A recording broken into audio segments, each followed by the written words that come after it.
Hello class, how are you today? Hope you have a good day and hope you enjoy our lesson. So today bertemu lagi dengan Miss Riris dengan pelajaran IPS. Dengan judul kita hari ini adalah keunggulan dan keterbatasan antar ruang serta peran pelaku ekonomi dalam perekonomian. Nah, jadi anak-anak Miss kelas 8 dengarkan dengan seksama penjelasan dari Miss Riris, dan jika nanti kalian belum paham, kalian boleh tanya Miss Riris lewat WhatsApp pribadi, dan jangan lupa kerjakan tugas dari slide terakhir. Oke?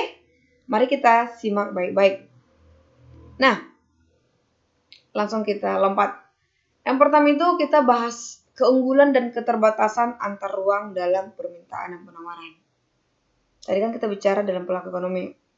Berarti pertama kita bahas adalah dalam permintaan dan penawaran. Nah, kebutuhan dan permintaan dapat tercipta berdasarkan ruang.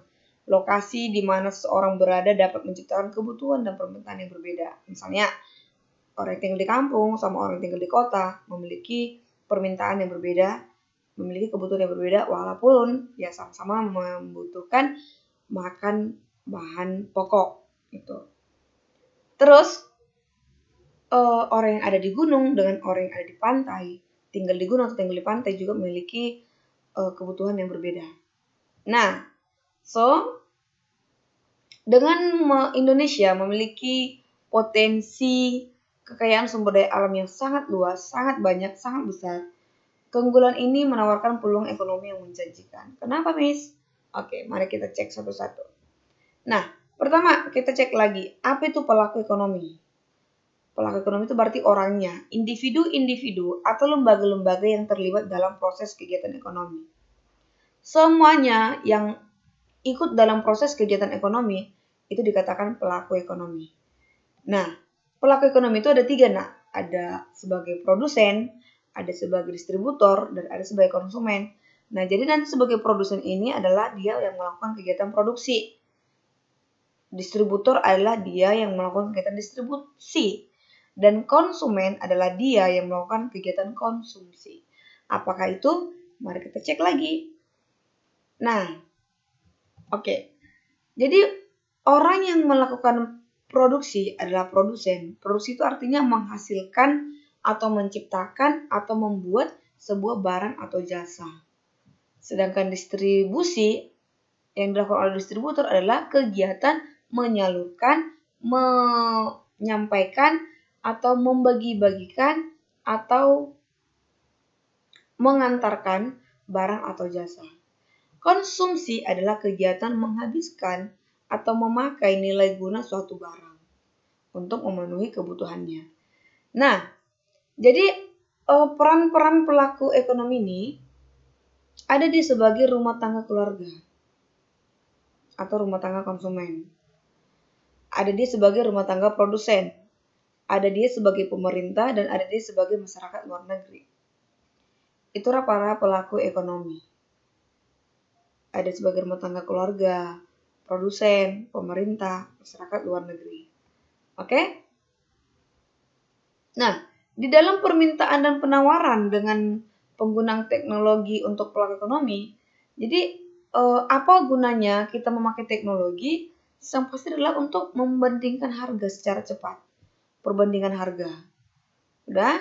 Jadi misalnya ada petani di kota A, dia mau tahu harga cabai, jadi dia bisa cek memakai teknologi perbandingan harga. Terus untuk mengetahui informasi suatu produk, gitu. Kedua, untuk informasi produk lain. Dan keempat adalah kemudahan pemesanan dan pembayaran produk. Seperti yang kita rasakan sekarang, lihat sekarang banyak orang untuk berjual beli sudah memakai teknologi. Salah satunya yang paling sekarang digemari atau sudah dilakukan orang sudah melakukan online, shopping online ya, online shopping. Oke, pembelian secara online. Oke, melalui teknologi handphone atau laptop atau memakai internet gitu. Nah, penggunaan teknologi dapat juga membantu pelaku ekonomi dalam hal penawaran. Nah, yang pertama itu adalah untuk penurunan biaya produksi supaya biaya produksi tidak terlalu mahal. Yang kedua, mendapatkan bahan produksi dan peralatan lebih murah. Ketiga, kemudahan penawaran barang dan jasa pada konsumen tertentu. Dan keempat, menciptakan produk-produk baru. Dan kelima juga, kemudahan untuk promosi. Jadi tadi apa saja kegunaan teknologi? Yang pertama, penurunan biaya produksi. Kedua, mendapatkan bahan produksi dan peralatan lebih murah. Ketiga,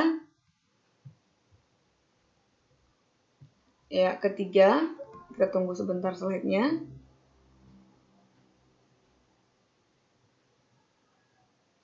Kemudahan penawaran barang dan jasa pada konsumen tertentu. Keempat, menciptakan produk-produk baru.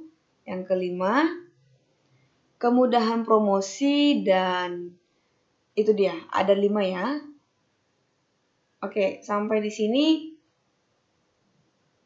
mari kerjakan tugas kalian. Nomor 1, hanya 1 soal. Jelaskan siapa saja pelaku ekonomi dan apa perannya. Jadi ingatkan lagi, peran ekonomi itu kan pelakunya ada 3. Sebagai konsumen, sebagai produsen, sebagai distributor. Dan perannya itu ada RTK, RTP, pemerintah, dan masyarakat luar negeri. Oke, kerjakan dan kirimkan ke WhatsApp pribadi Miss Riris.